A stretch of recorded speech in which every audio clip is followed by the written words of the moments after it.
And then what was the other one? Oh, the value chain. So I gave a lot of people 45 points for the whole paper because they missed four things from the value chain, which is 8 points. Instead, I only took off 5 instead of 8. All right.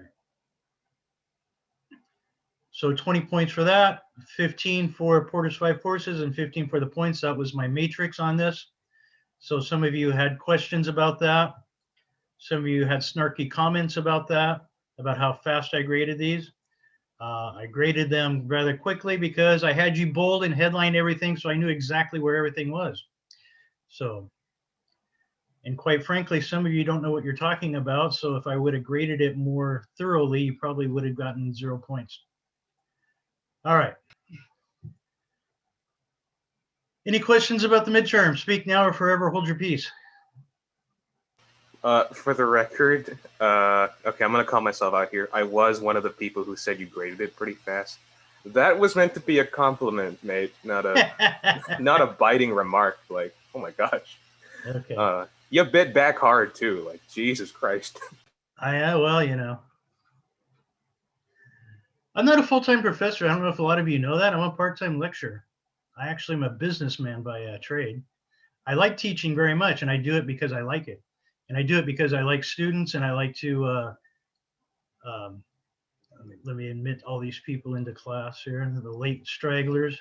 Well, I gotta say, some of your slaps on the back could be interpreted as punches to the gut. Just gotta warn you on that. By the way, I adjusted some of your stuff, so you might want to see me about that. Oh boy. It's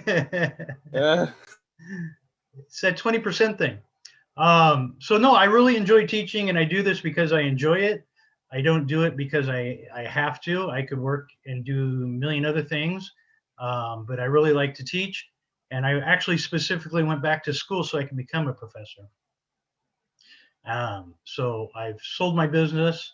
I still work at it a little bit, but you know, this is what I prefer to do. So I had one person accusing me of not caring about the students. All I cared about was doing my research, you know, because professors do research. Well, I'm a part-time lecturer. I don't do research, so I don't care about research. I care about teaching them because I had a lot of bad professors when I went to school that didn't know anything about business. So I thought I would try and rectify a little bit of that. We will see. Professor? Yes. For my midterm, I know I had feedback that said I had missed part of the value chain. I'm not sure if that meant like I missed the concept or I didn't include it, but any chance we might be able to go over that briefly after class? Yeah, I have meetings today, but we can do that. Not a problem. Thank you. You're welcome. I will go over that right now.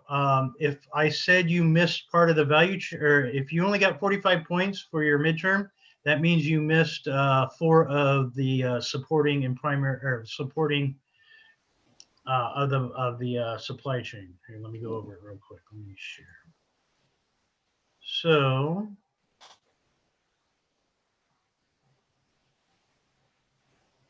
there's what, 9 points to the value chain, right? So most everybody, 99.9% of everybody got the primary activities, which is inbound logistics, operations, outbound logistics, marketing, and sales and service. And then many of you forgot to do the firm infrastructure, human resource management, technology development, and procurement. So those things, those supporting activities are actually in many, many companies, their primary thing. For example, in Walmart, the way they do buying and procurement, the purchasing department is actually a primary activity. It might be a support activity classified, but it is actually primary to how they conduct their business and their low-cost savings. So technology development, Thumbtack, we just talked about Thumbtack. Their whole business is based on their technology and their platform of their technology platform, how they do business. Human resources, for example, Many companies pride themselves on how well they train people to do their jobs, and the HR department is very critical in the way the company operates. Disneyland, for example, the Cheesecake Factory. Um, some of these service type companies, their HR departments are very critical in the way they do business. The firm infrastructure, legal, for example, we're going to talk about a little bit about alliances and businesses, firm infrastructure, General Motors and Toyota. When you compare them on their costs of doing business, General Motors is much higher when it comes to dealing with partners because they have a lot of lawsuits. They don't have a good working relationship with their vendors, as opposed to Toyota that owns part of their vendors. All right, Aaron, did that answer your question? Did you forget the four on top? Yeah, I think that might have been it. Yeah, I was just kind of curious what uh I guess what I was kind of missing, because my score was a lot lower than what I was expecting. Okay, well, if that's all you missed, you got a 45. If you did something else, then you got a lower score. Yeah, I got a lot lower than 45. So Okay, well then, if I told you you can redo it over again, then do it over again. yeah, I didn't know about the whole redo thing, so that this is all news to me. Basically, if you got 30 or below, you can redo it and resubmit it. Okay. All right. Thank you. Professor, Yeah. can we also go over the cost advantage? The what? Cost advantage? Yeah. Sure.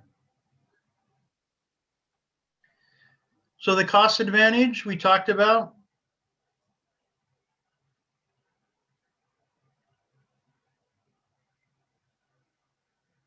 Okay, so I also did an announcement. Everybody saw the announcement that I did on this, right?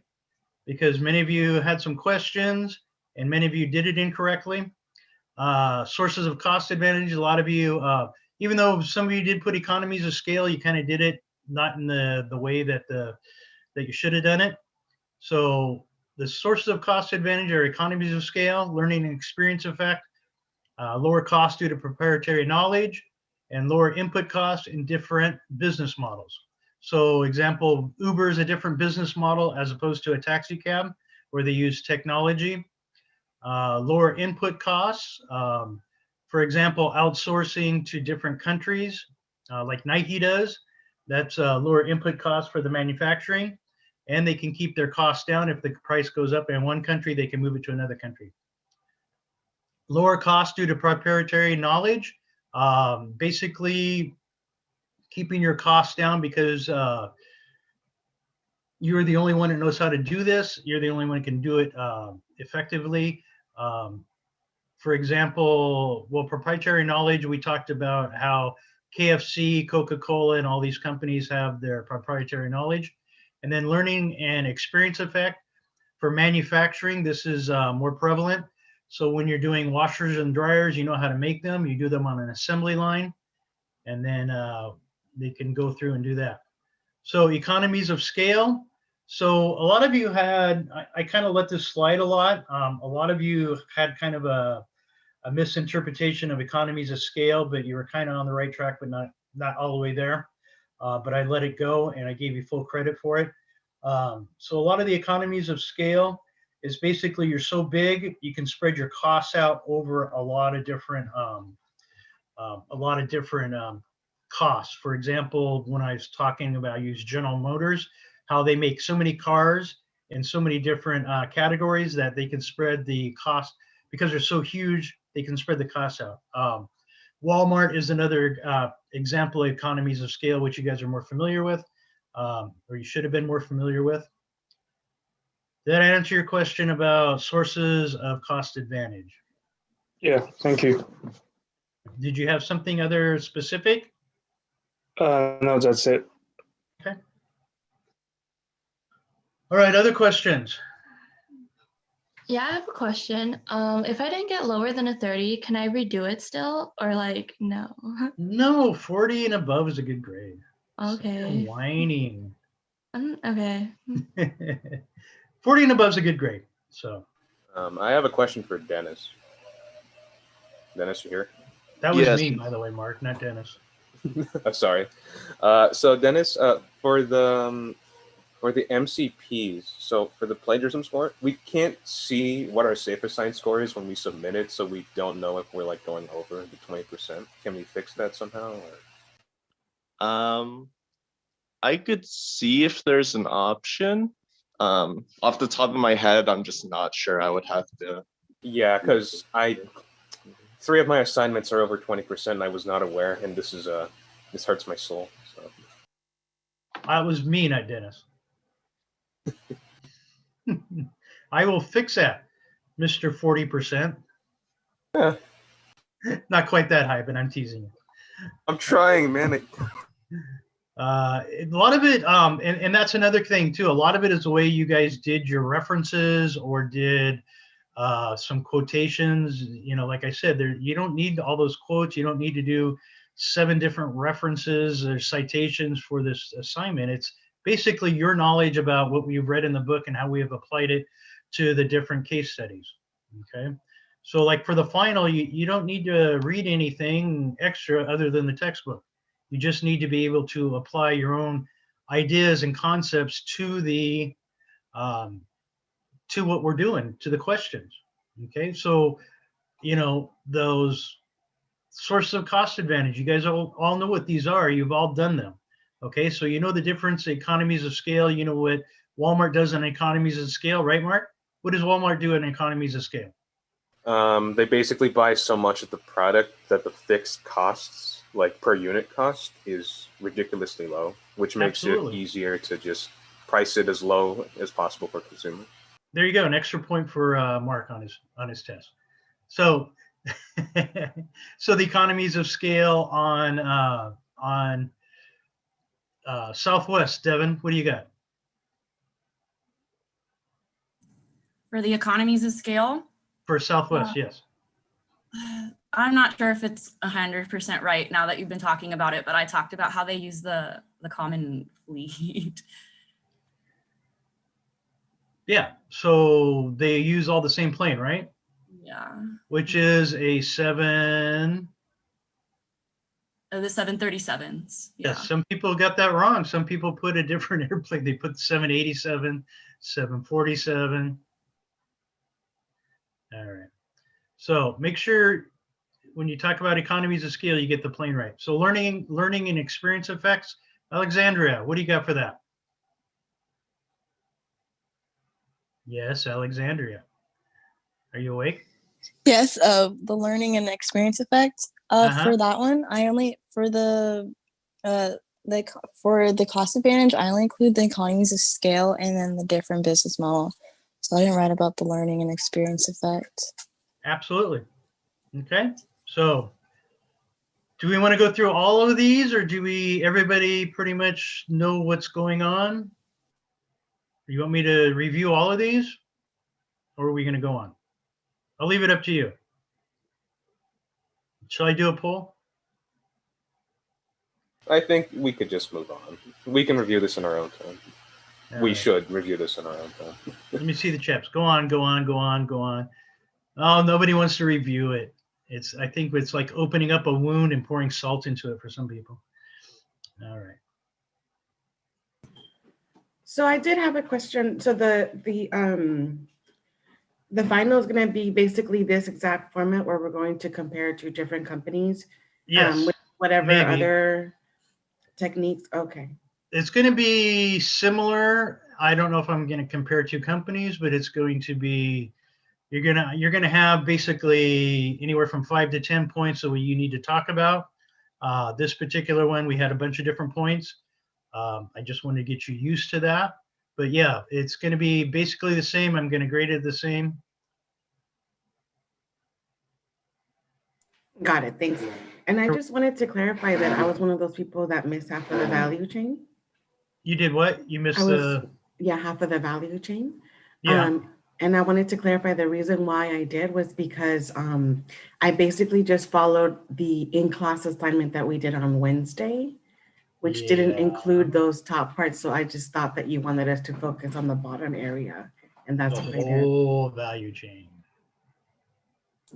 Okay. Many people Thank got you. it. A few didn't. That's, but like I said, I could have taken it off 8 points. I only took off 5. I appreciate that. Thanks. You're welcome. All right. Other questions, concerns? So everybody knows what to do on the final now, right? There's no takey backsies, no redos, no nothing. It's I have a question, Professor. yes, Joyce.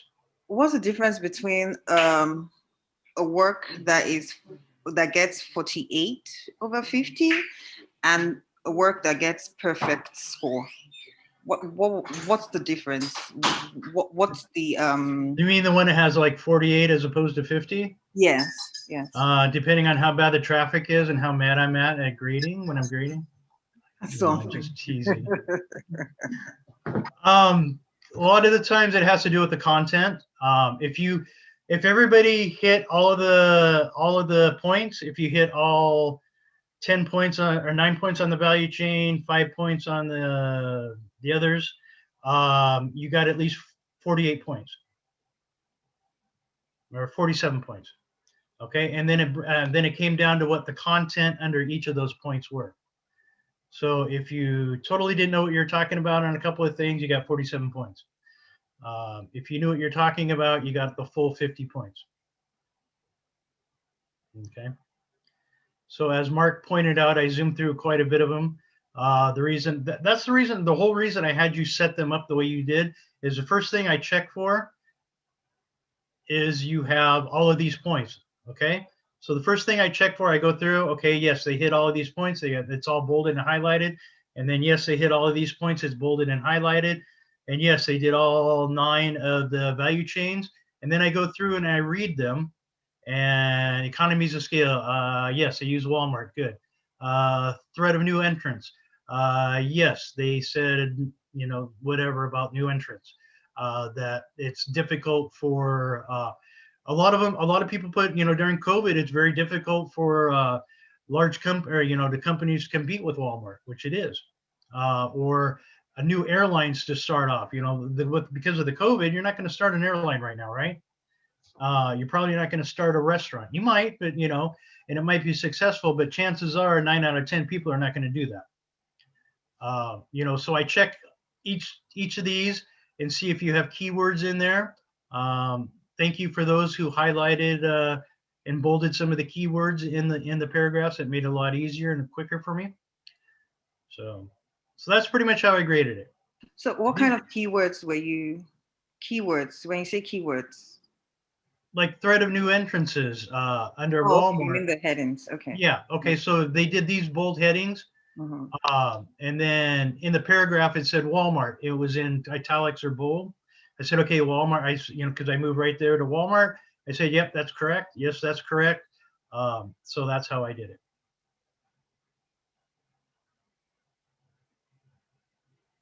All right. Any other questions? A lot of this, I think we went over maybe a couple of these slides last week, but I'm going to do them again. Disneyland and Oriental Land Company was a strategic alliance. Why are people trickling in so late today? Oh, it was Super Bowl Sunday. That's right.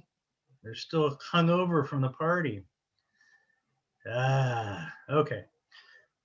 So, all right. So, for example, Disney's resources and capabilities. So, you don't want to do a partnership unless you have to, or an alliance. Okay. So, Disney had the brand name. They had the theme park designs and management process. And like I said, sometimes the management process or HR is an essential part of the value chain. Ongoing stream of Disney characters, movies, blah, blah, blah. So Oriental Land Company, resources and capabilities. They had the land for the park. They had the financial resources, and they had the relationship with the Japanese construction firms. So these two made an alliance so they can open up Tokyo Disney, right? So where's the picture of Tokyo Disney? Here in the resort right here. I had a really difficult time finding a map that had the new Star Wars Galaxy in it. All the old maps are old maps, so there's only a couple you could actually see the new Disneyland in it, or Disney World. All right. So that's what we talk about, choosing a strategic alignments. Either you can, if you can make it, or if you can buy it, or if you can create it, then you don't need to have an alliance or a partnership. But if you can't make or buy, then you're going to have an alliance. All right.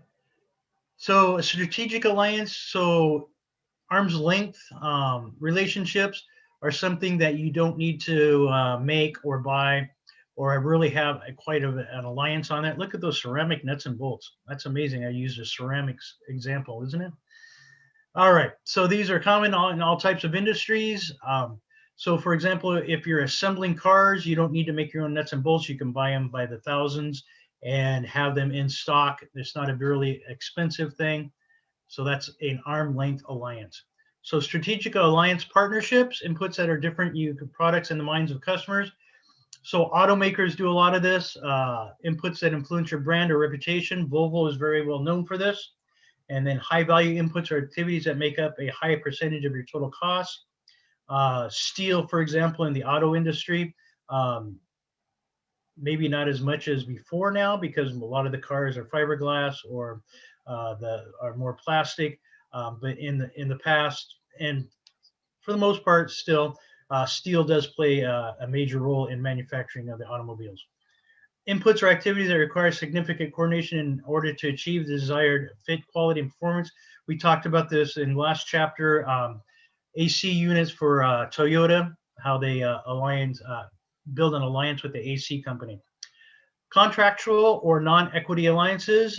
Basically, if you have a contract with the company, you don't have to have a non-equity alliance, so you don't have to buy into them like Toyota does.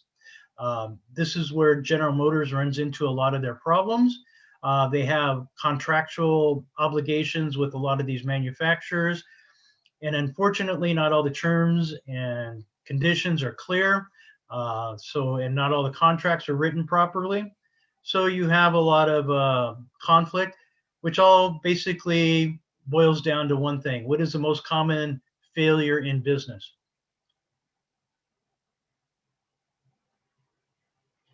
What is the most common failure in relationships? Not agreeing on things. Close. Joyce? Miscommunication? You what? Miscommunication or failure to communicate? Absolutely right. Failure to communicate, as my wife tells me all the time. Communication is the most important thing, not only in business, but in relationships. So she's not outside my door listening to me today. She's out shopping. So I can say whatever I want about her today. So Disney's promoting a new movie and characters. Disney forms an alliance with McDonald's to purchase and Happy Meals. So Disney's been doing that with McDonald's for how many years now? Probably 20, 30 years at least.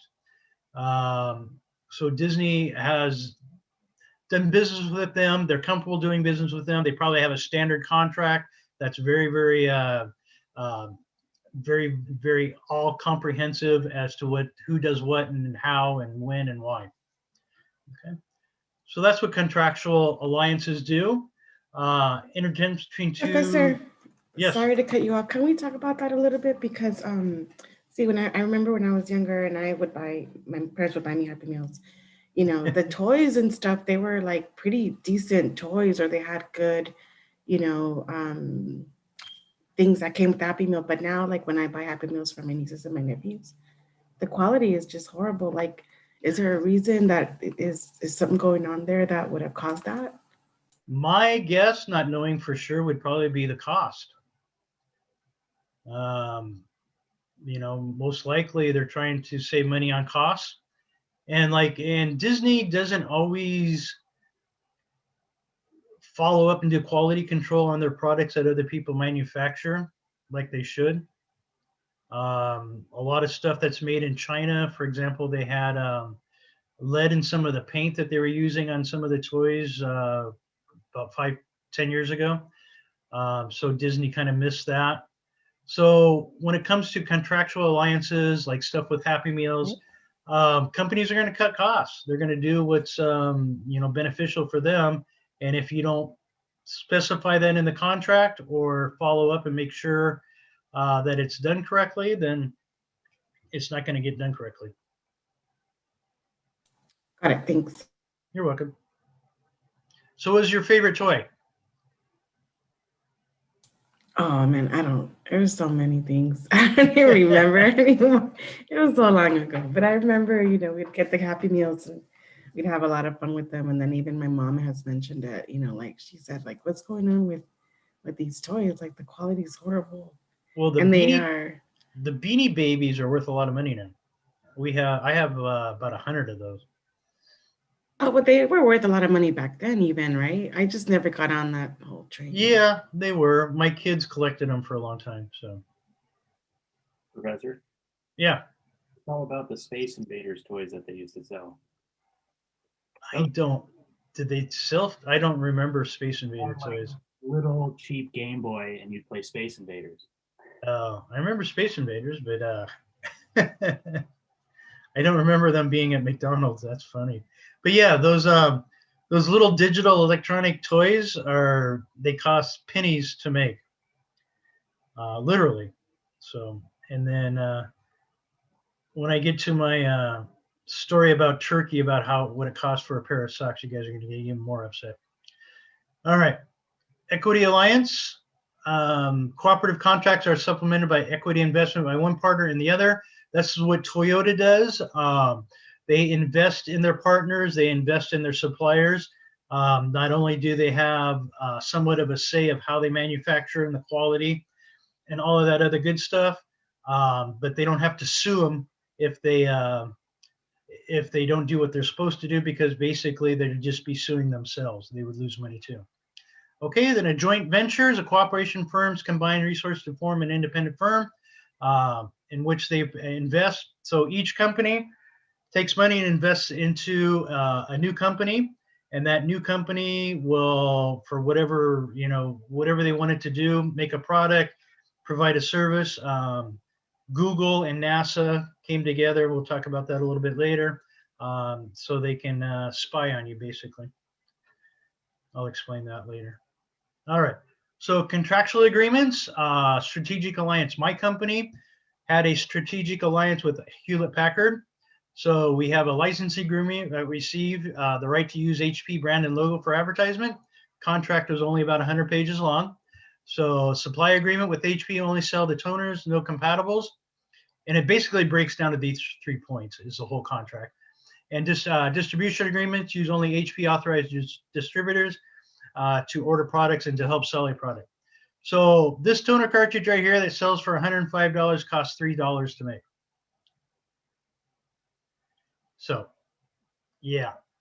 So remember we were talking about cash cows, and I don't get to make all this money, but HP makes it, and Lexmark and Canon and a lot of these other manufacturers. So when they make a printer, they don't care about the printer. It's kind of like a razor blade. They sell the printer for cheap because what they want to do is make all their money selling the inks. Okay.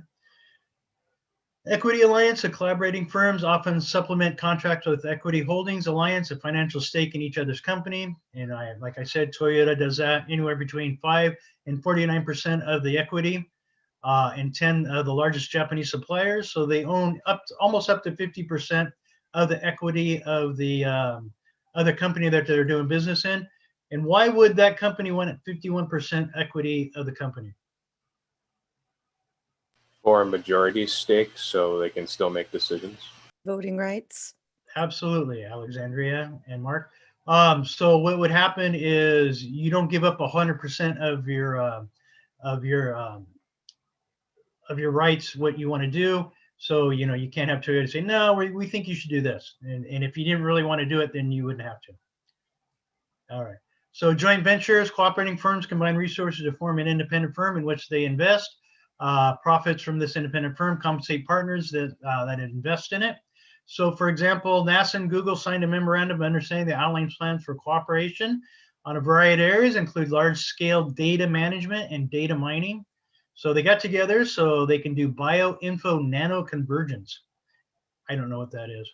And encouragement of the entrepreneurial space industry. But basically, they got together so they can mine data from you, from what you're doing in Google. And NASA can pinpoint it and use it and all that other good stuff. All right. Vertical alliance is alliance between firms who are positioned at different stages along the value chain. For example, steel companies and car companies. So if a car company buys a major interest into a steel company, they can make sure that their flow of steel is not going to be interrupted. They can make sure the quality of the steel is going to be what they expect. Otherwise, they're just hurting themselves if they have an alliance or equity in that company. Okay, horizontal alliance is basically competitors getting together and doing, for example, the car dealerships in an area. They'll advertise. They'll all spend money on advertisement together. They might do some buying some land together or leasing land together. So even though they're competitors, they still work together to get people to that one area. Yeah, that'd be the perfect example.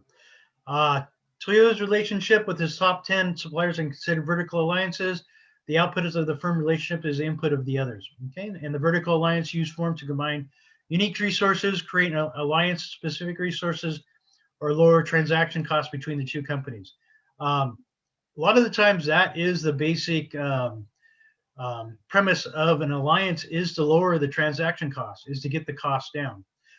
For example, JIT and Bose work together, so much so that Bose actually has an on-site sales rep that's able to, or JIT has an on-site sales rep that's able to actually access Bose internal computer systems to see the inventory and everything. So it all depends on how much relationship you want to have with your alliances, how much you trust them, if you're going to let them into your computer systems. Walmart does this quite a bit with its vendors. It will know exactly how much is in stock at the manufacturer's warehouse. Like, for example, buying spaghetti sauce, how much ragu is in the Northern California warehouse. They'll know, they can go on the computer and find out, okay, there's that much, and they have this much allotted to us. We'll take the whole thing, ship it to this one location, and it's done. And that's a lot of trust, letting somebody into your computer system and moving your inventory around. Like I said, yes. Did any other company do what Walmart is doing prior to Walmart ever starting a business concept like that, where it ties its manufacturers to its distribution centers? Did any other company do that? Yeah, a lot of companies do that. For example, I can access Ingram Micro's warehouse and inventory system, and a lot of the distributors have it actually set up for us to do that now. So that has something that's developed over the last 10 years, and has made it real-time inventory. So I can know exactly what is in stock in my warehouse here in California. So say, for example, you want to buy a copier from me, Canon, Brothers, Xerox copier, doesn't matter. I can go online and look and see which models are in stock. And I say, yes, I can deliver that to you tomorrow. And click a button, ship it, it'll get shipped, and it'll be there tomorrow. Ingram Micro has 5 major warehouses throughout the United States. And you say, I'm sorry, that's not in our warehouse in Mariloma, but we do have product in Texas. It'll take 3 days to get to you. So I can know right away where it is, and how how long it's going to take to get shipped. So prior to Walmart, a few companies had done that. It hadn't been, it's kind of something that's developed over the last 10 years to something that's actually standard now. I can do that with half a dozen different vendors. So it's not just one vendor. I can do it with Tech Data. I can do it with, what's the other company I don't use very much? New World. So there's other companies that can do this. And what the thing is the technology has changed so much over the last 10 years that's allowed this.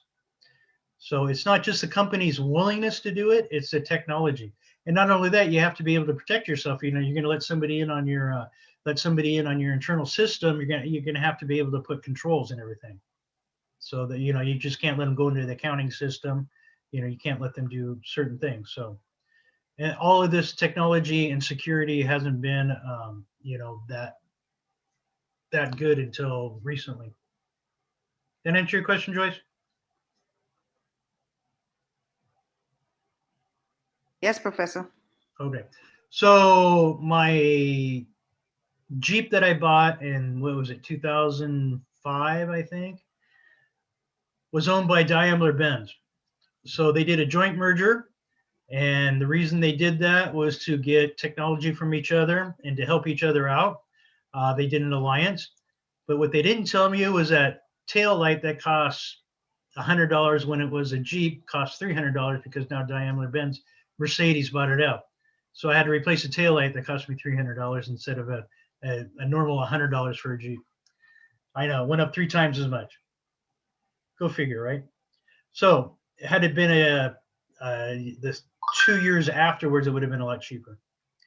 All right. So the intention of the merger was to safeguard the long-term competitiveness of the companies, which it did. MB launched a strategic model initiative to the car sector, creating new models. So you never, in 1995, you never saw Mercedes-Benz with a minivan, right? Or a SUV. No. Well, now you see a lot of SUVs and then the vans that Mercedes has, the little Sprinters. Those are really good delivery vans. I've owned a few. Those have worked out very well for us. But that was something that was created through the alliance. Okay. So auto industry value chain, again, the value chain, cannot stress enough, all 9 points of the value chain. All right, so this is in your book. I don't need to review it, but this is just a visual of how MB Chrysler both prospered in the value chain. So they both benefited quite a bit from this. Chrysler got a lot of safety features that Mercedes-Benz was known for. Mercedes-Benz got a lot of new models. Have you ever noticed how, like, I used to own a Honda CR-V. Did you ever notice how all of the little the mid-size SUVs all look the same? They're all the same. So they come up with a really good model that's really popular and everybody copies it. Okay. All right, so types of international strategy, multi-domestic strategy, differentiation, adoption. The products and services are customized for each country. So you have a product like McDonald's or that'll customize its menu for different countries, or my favorite, the soda companies will change their taste depending on what countries they are. South Africa as opposed to Central South America as opposed to the United States. So the palettes of our taste palettes are all different. So they kind of adopt those to our taste palettes. Okay. Effective when differences between countries are large. So the differentiation and sources of advantage, differentiation, local responsiveness, minimize political and exchange rate risk. So a lot of these we talk, or a lot of these we're going to get a little bit more in depth in. So the global strategy. So this chapter is pretty much all about multi-domestic strategy and global strategy. So the cost is the aggregation. So when you produce, if you're a global company like Samsung, Philips, these are the other ones that you're going to be doing your case study on. The product and service is standardized worldwide. So the Big Mac's the same all over the world, right? But what they do is a multi-domestic strategy is they have certain items on the menu that are not standardized all over the world. But with a global strategy, you centralize organized structure, national subsidiary, the little guys in each country, they don't have very much decision-making authority. So that's why a lot of times when these companies go global, they are not always that successful. The effectiveness is when the differences between the countries are very small. So the Dove products are a perfect example of that. They're the same no matter what because the differences are small. Everybody washes their body pretty much the same way, right? So sources of advantage, cost, ability to coordinate activities, speed, and new production development. So if you're a global company, it's sometimes hard to move quickly.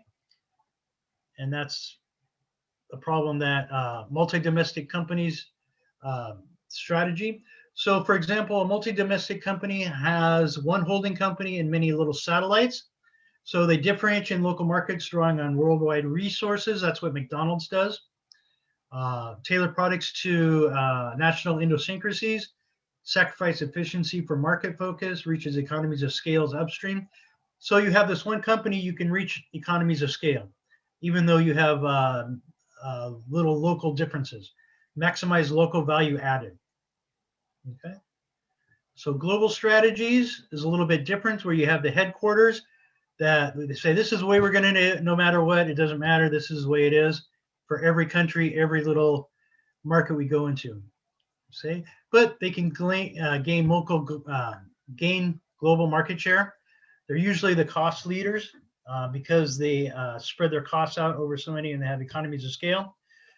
They can build volume and they can roll out products quicker, and they can break down the value chain and exploit the low cost of locations. For example, if manufacturing is cheaper in one country, they can go to that country and they can move all of their products from country to country and manufacturing base to manufacturing base. And they can optimize the global network. All right, so ways to create value in alliances: combine unique resources, pool similar resources, create new alliances, specific resources.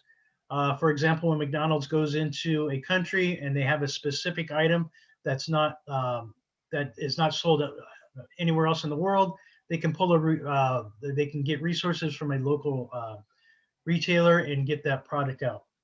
Okay, and you can lower transaction costs. All right, so the 3 C's also apply: capabilities, coordination, and control. All right, I think we're going to run out of time here. Okay, ways to create value in alliances.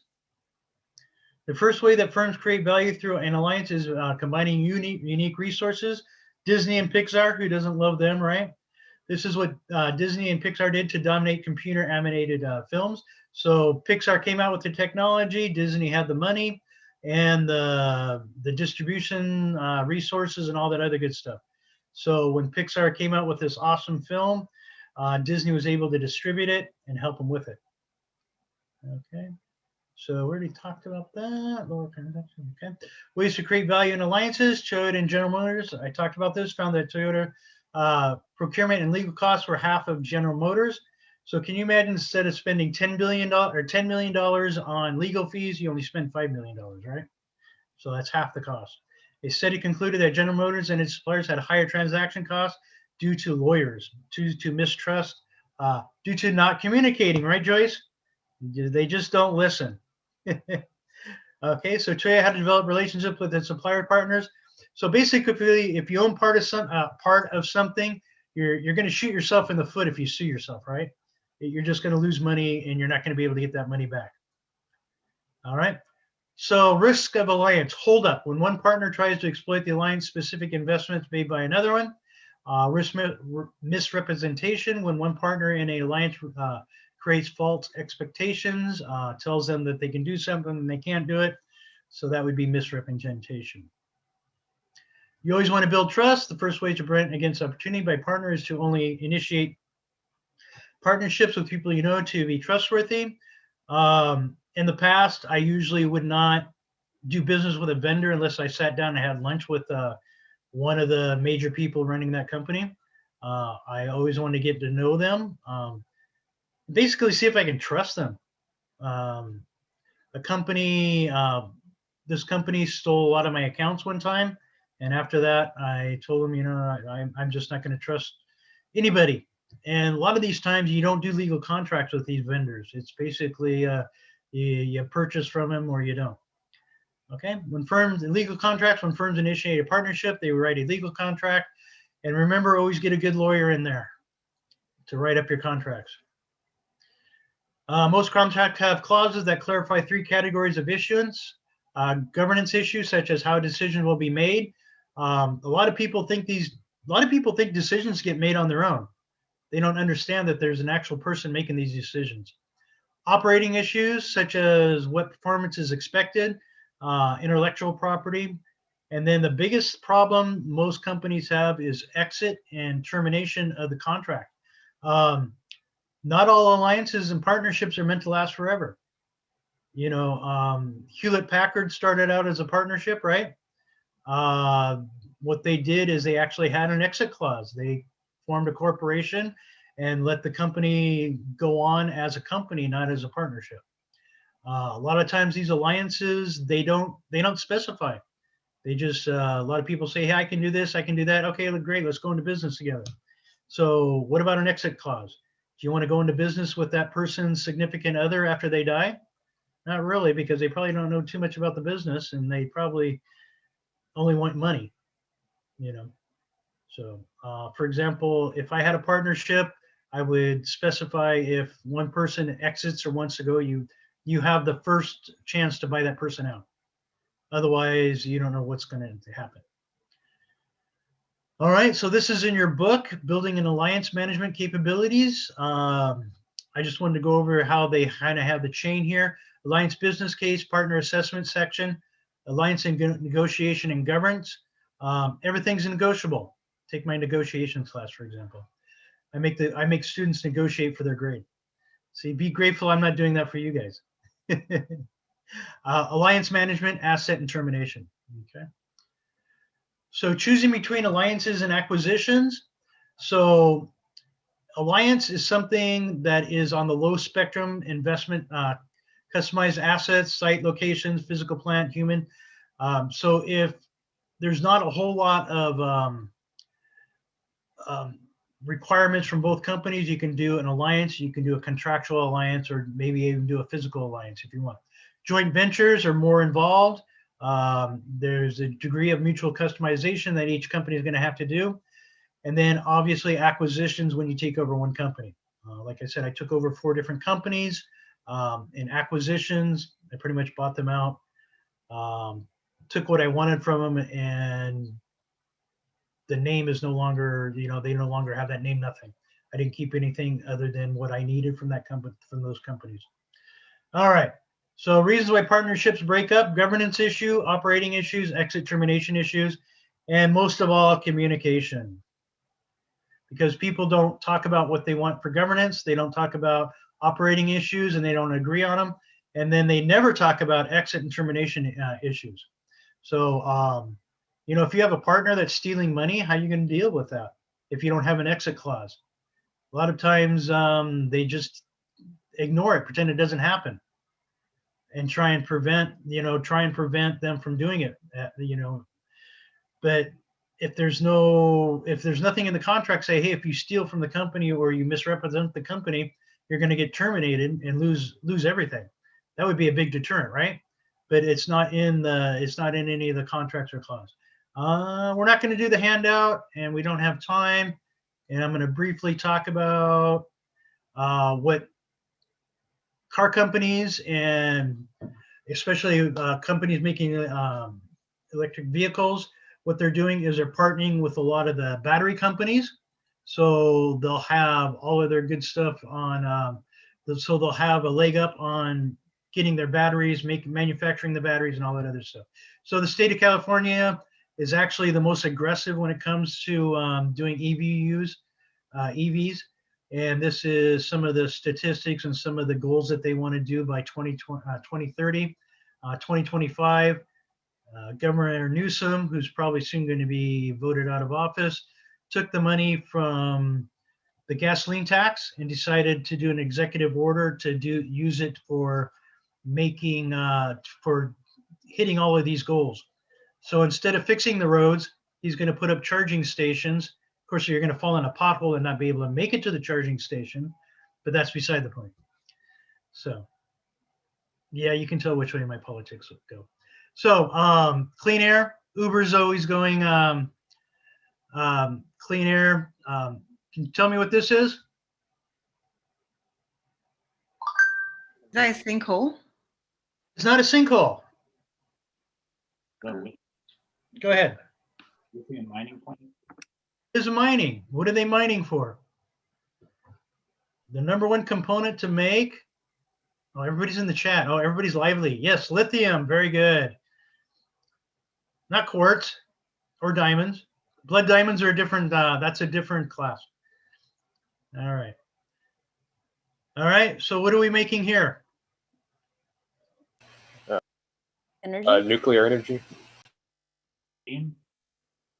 Electricity from coal.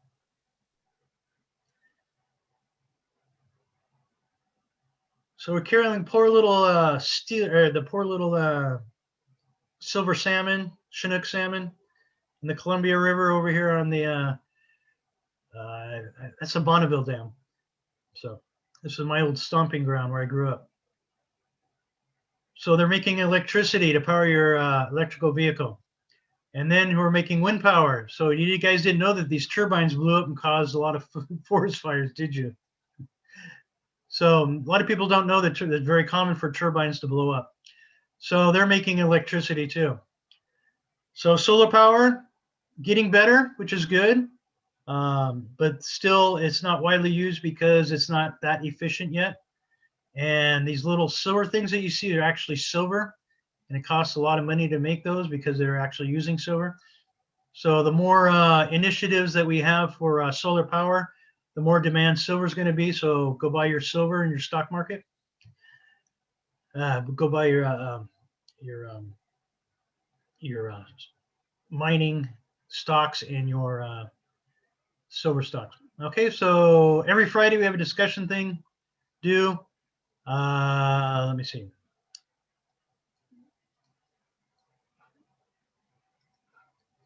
And then Nike cases due. Not going to do that. Questions?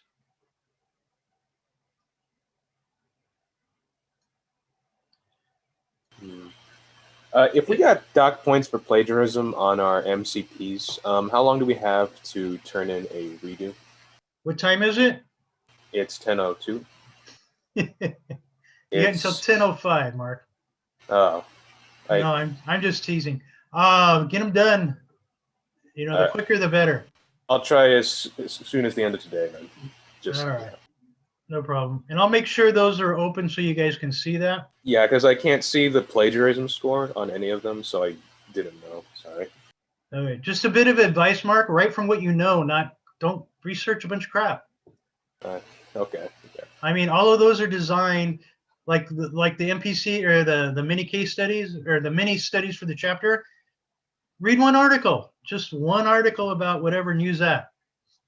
And all you have to do is just quote that. You don't even need to quote it. Just say, I got my ideas from this article. This is what it said, and this is how it applies to the book. And don't put little parentheses inside of your content because it just messes everything up and you get plagiarism points. I've had English teachers, hound me for not citing it like that. So. Do I look like an English teacher? Do I sound like an English teacher? No. Do I talk like an English teacher? Maybe one of them. You sound like no, you're fine. Oh, okay. All right. I'm doing this for your benefit for after you guys get out of school. I don't care about what you're learning in school. I care about what you're going to do after school when you go into the real world, right? I mean, has any of your teachers ever told you have even come close to telling you what I tell you about the real world or about education, or telling you it doesn't matter if your sources are done correctly?